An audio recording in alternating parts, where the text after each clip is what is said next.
बड'लेण्ड मुलुगसोलोंसालिनि जुल'जि बिफाना मैदेरनि सायाव मोनसे गोनां जर'खा सावरायमेल खुंदों। दिनै international quality assurance cell research scholar association of जुल'जि डिपार्टमेंट आरो आयरन याक खौ लाफानानै खोला आफ्रिकायाव मैदेरनि सायाव माबायदि संरैखाथि खालामो आरो माबायदियै नायबिजिरनाय जायो बेफोरनि सायाव गोनाङै सावरायनाय जायो। मख'जाथावदि बे जर'खा सावरायनाय मेलावनो फुंखा सुबुं महरै प्रफेसर कार्टिस आरो ग्रिफिन बिथाङा बाहागो लायो। मिथिनाय बादिब्ला प्रफेसर कार्टिस आरो ग्रिफिन बिथाङा खोला आफ्रिकायाव 20 बोसोर गोलाव सम नायबिजिरसंदोंमोन। बे नोजोरजों आसाम आरो बिटिआर ओनसोलाव मैदेरनि सायाव माबायदि राहा लायोब्ला मैदेर आरो सुबुंनि गेजेराव दावहाबादि जाथाया जोबस्रांगोन बेनि सायावनो गोनांथारै सावरायनाय जायो। I'm a professor of wildlife ecology at the University of Massachusetts in Amherst in the United States. And I'm on sabbatical this year, traveling and building relationships with colleagues here in Assam to look at human-elephant conflict. So I have many years of research experience in southern Africa looking at elephants and their conservation challenges.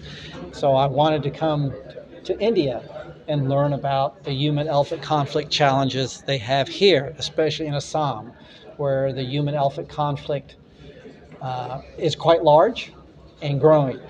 So I wanted to learn what programs have been successful here to see if they can be applied to other places in the U.S.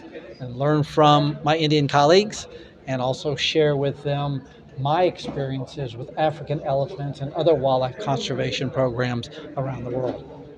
So, yes, it appears that they're increasing. They will continue to increase because the humans, many more people and many more habitat modifications and alterations. And so, but some of the organizations working here like Interact have developed some very successful programs and working with communities to reduce the human-elephant conflict. One strategy that I've seen that I've been very impressed with and very encouraged with is the use of electric fences that are powered by solar cells. And this provides just a small shock to the elephants that doesn't harm them, but it gets their attention and makes them turn away from the villages and the fields where these electric fences have been installed. And what's most important about this as well, not only is it very highly successful, but also the communities are engaged with establishing these fences with regards to not only constructing them and providing supplies, but also on the regular maintenance of these electric fences so that they're sustained over the long term. And so I've been very impressed and very excited to hear how successful it's been, and also how excited, talking with the community members, how excited they are in terms of how it has impacted their lives in a very positive way and not having to be fearful of elephants coming into their community. Well, you know, it's a challenge of people moving all over the world, right, in terms of trying to find better lives. And so it's not something that's unique to Assam or to India, right? We have it in the U.S. with regard to Central and South America as well.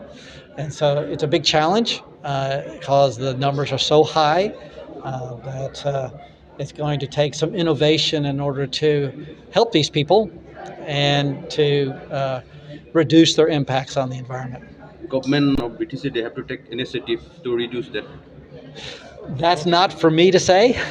That's for the government of Bhutan and India to say how they can best manage that human migration. So, Bhutan University, Zoology Department, IQAC, Center, and Aranyok logoi, আমি এটা popular lecture কৰিছোঁ হাতীৰ ওপৰত mainly আফ্ৰিকাত কেনেকুৱাকৈ হাতীৰ research কৰে সেই ৰিচাৰ্চৰ কাৰণে এজন প্ৰফেচাৰ আহিছে প্ৰফেচাৰজনৰ নাম হ'ল প্ৰফেচাৰ কাৰ্ট গ্ৰাফিন তেওঁ ইউনিভাৰ্চিটি অফ মাছাচুচেটছ ইউএছৰ পৰা আহিছে তেওঁ প্ৰায় 20 বছৰ আফ্ৰিকাত হাতীৰ কাম কৰিছে আৰু সেই কামখিনি আমি কিছু ইয়াতে শিকিব পাৰোঁ নেকি ইয়াতে কিছু কাম কৰিব পাৰোঁ নেকি সেইটোৰ কথা আমি চিন্তা আলোচনা কৰিছোঁ আৰু তেওঁৰ পৰা আমি কিছু শিকিছোঁ তেওঁ কেনেকুৱাকৈ কৈছে কেনেকুৱাকৈ হেবিটেটবিলাক মনিটৰিং কৰিব লাগে হাতীৰ ওপৰত কেনেকুৱা ৰিচাৰ্চ কৰিব লাগে সেইবিলাকৰ ওপৰত তেওঁ ইয়াতে মেইনলি আজি পপুলাৰ লেকচাৰত কৈছে আমি বিটিচি অঞ্চলত প্ৰায় আমাৰ ক'ব গ'লে গোটেই মানস টাইগাৰ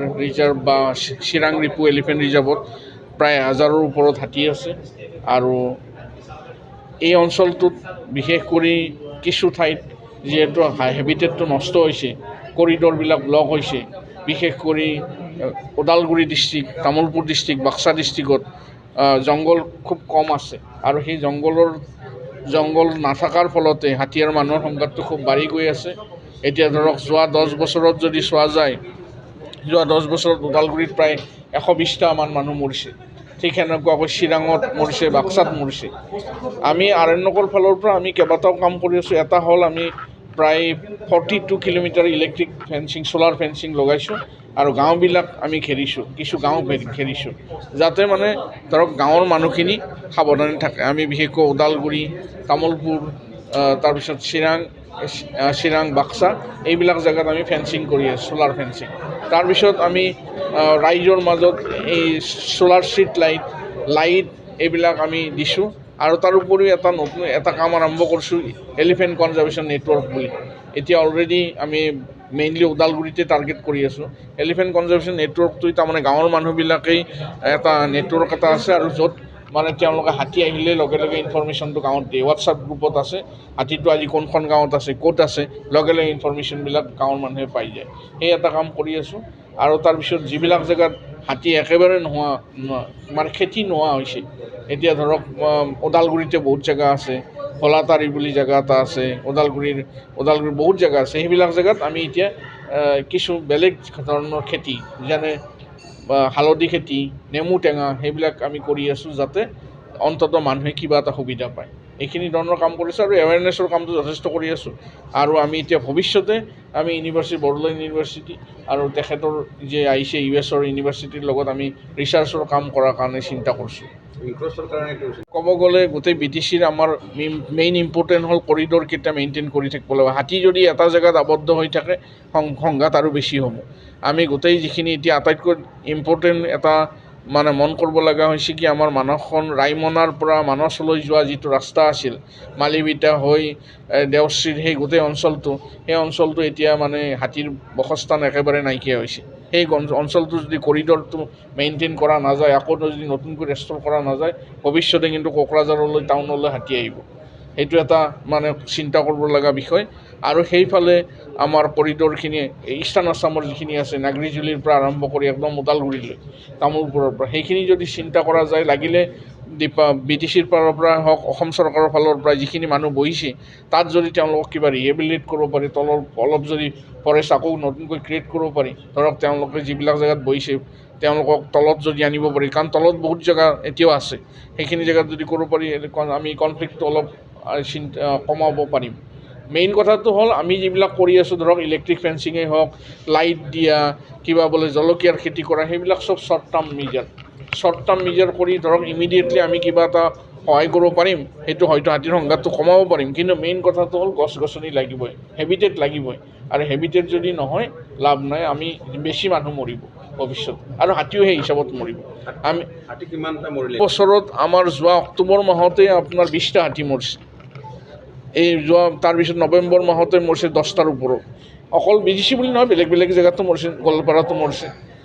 যি নহওক মানে হাতী আৰু মানুহৰ সহাৱস্থানটো আমি ঠিক কৰিবই লাগিব। আৰু সকলোকে ৰাইজক মানে ৰাইজে যিখিনিলৈ ৰক্ষা কৰি আছে, সেই ৰক্ষা যদি কৰে ভৱিষ্যতে হাতী থাকিব। আৰু সেই সময়ত চৰকাৰেও কিছুমান সুবিধা দিব লাগিব। এতিয়া ধৰক কম্পেনচেশ্যনটো, হাতী যেতিয়া মানে ধৰক ধান খায়, লগে লগে যদি কম্পেনচেশ্যনটো সময়ত উলিয়াই দিয়ে, মানুহ মৰিলে কম্পেনচেশ্যনটো উলিয়াই দিয়ে সময়ত, হয়তো মানুহে অলপ আগবাঢ়ি আহিব। মানুহৰ ফালৰ পৰাও, দুইটা ফালৰ পৰাই লাগিব, চৰকাৰৰ ফালৰ পৰাও লাগিব, ৰাইজৰ ফালৰ পৰাই লাগিব। আৰু আমাৰ দৰে ধৰক NGO বিলাক, ইউনিভাৰ্চিটি, সকলো অনুষ্ঠানৰে হয়, আপোনালোকৰ মেডিয়াৰো এটা ডাঙৰ ৰোল আছে। সকলো যদি আমি লগ হওঁ, হাতী মানুহৰ সংঘাতটো কমাব পৰা যাব, নহ'লে অকলে কিন্তু কোনো নোৱাৰে। नोंथाङा सानाय सुनाय बेरामनि जेंनायाव गोग्लैदों नामा? जुदि नोंथाङा सानाय सुनाय दंब्ला जिंगा सिनांगौ गैया। चिरां जिल्लानि बेंटल गेट साफागुरियाव दायो SI निउर' थेरेपि सेन्टार दंसै।